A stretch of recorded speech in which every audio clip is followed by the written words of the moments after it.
Yo, welcome back. Going to be playing some Mario Kart in this video. Today's story, I'm actually really excited to share with you. So you already know, this one is gonna be crazy.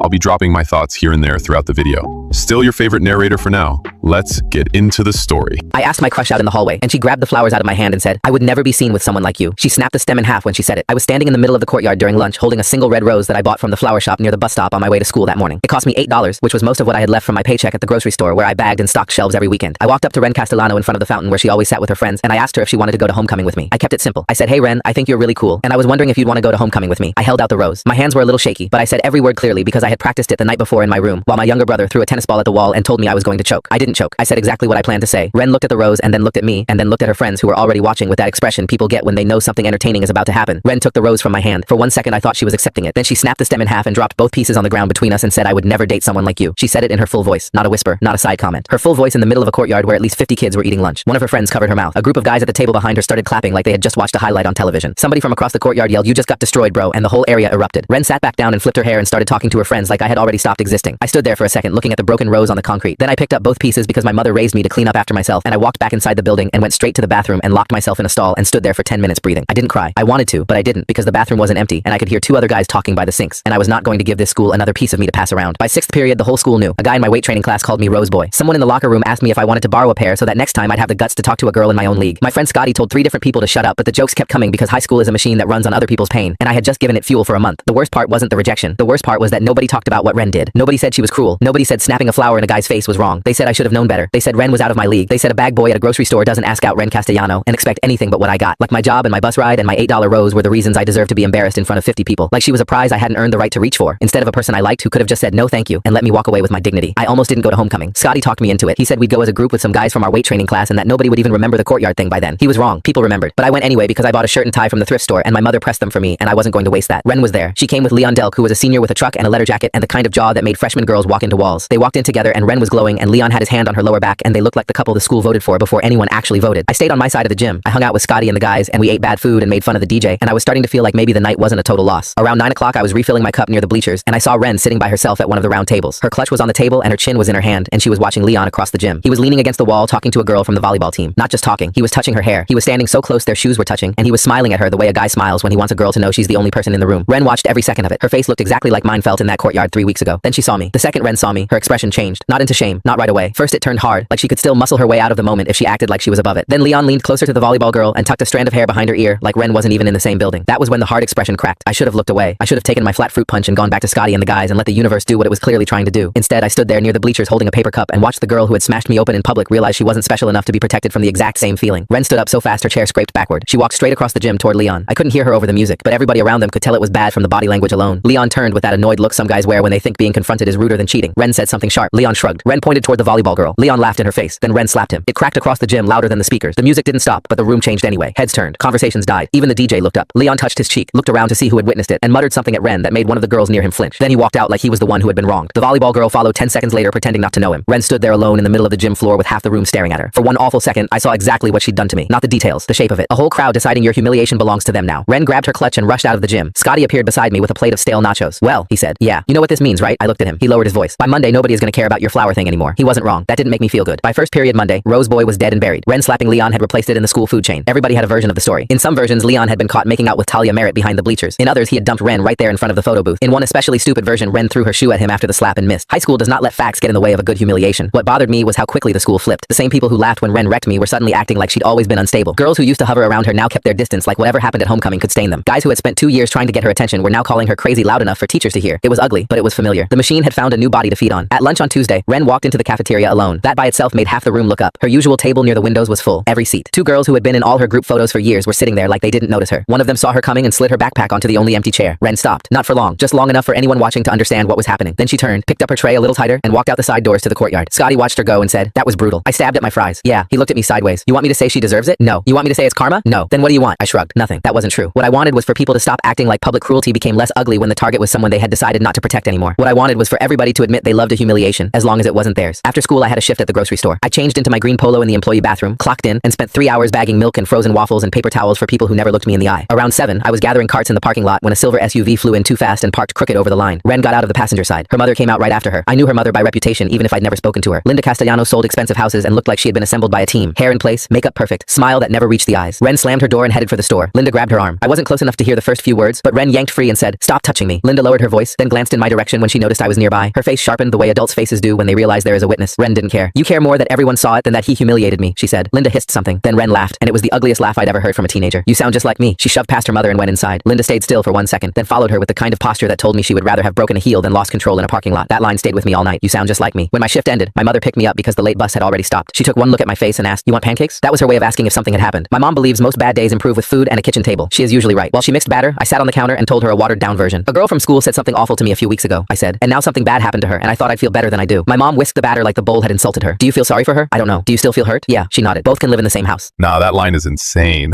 You can feel sorry for her and still be hurt. Both things are true at the same time. His mom understood that before he did. That's a good mom right there.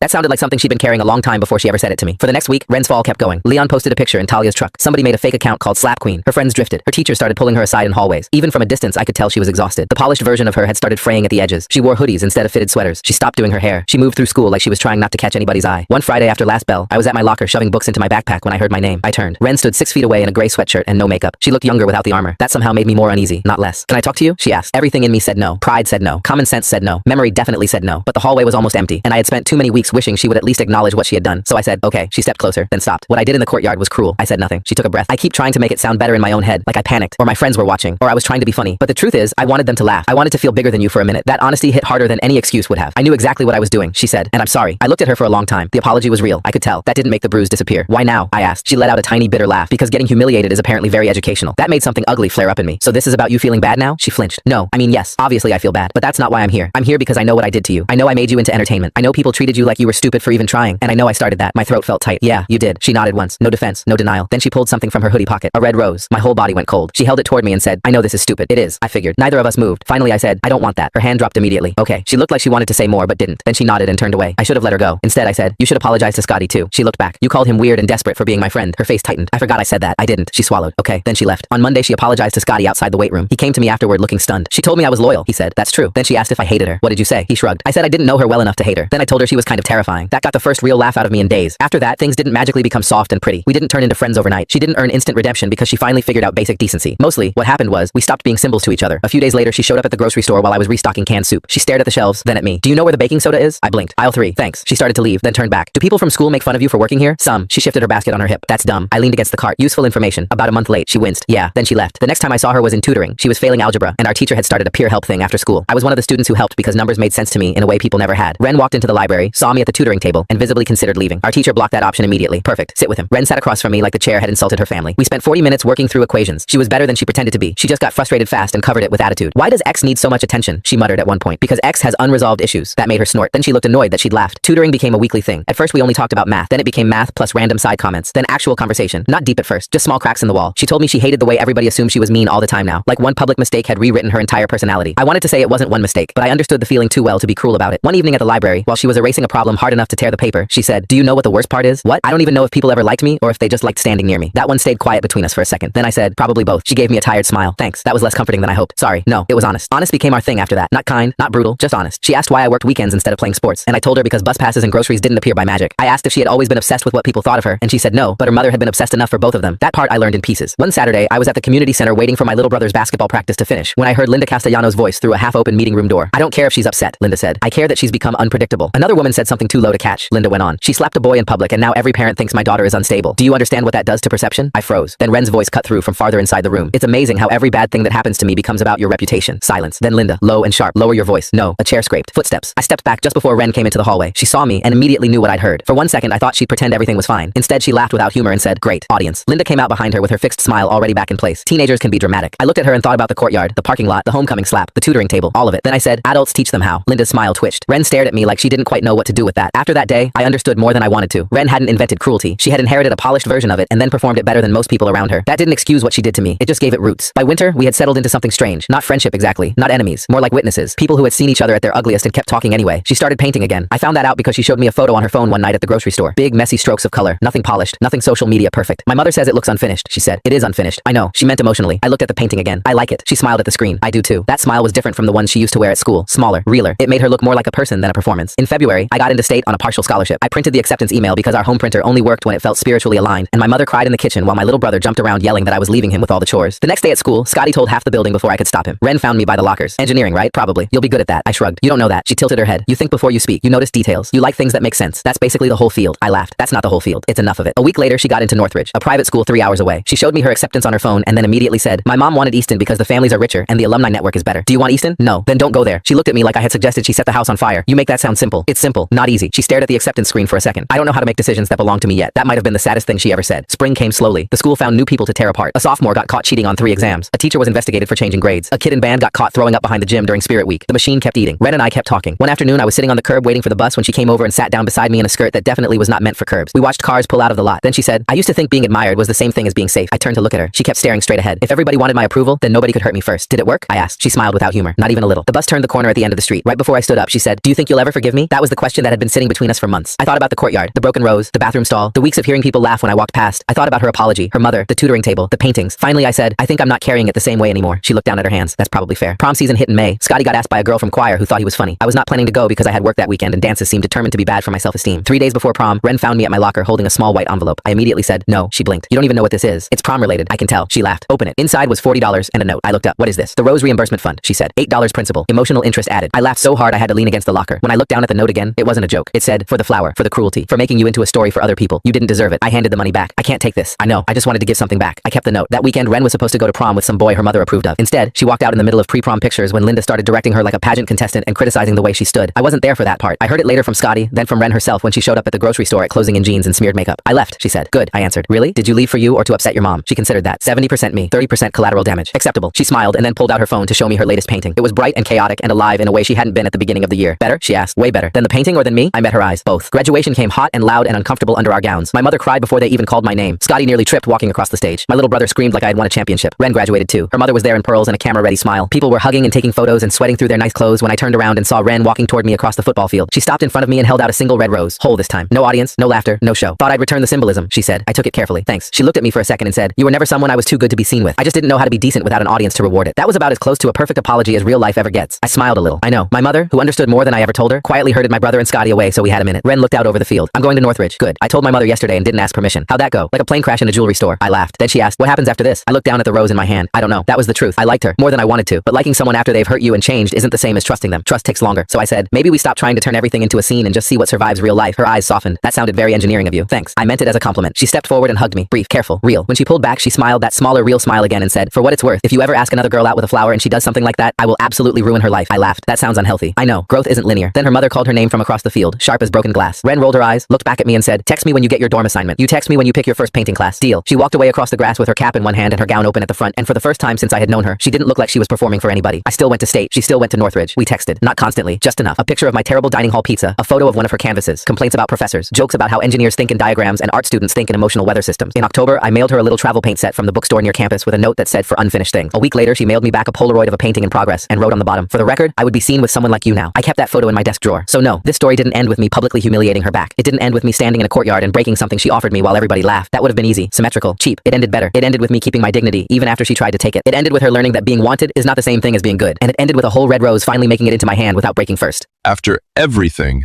that's how you end a story. All right, that's it. Drop a comment, subscribe. See you guys in 2 days.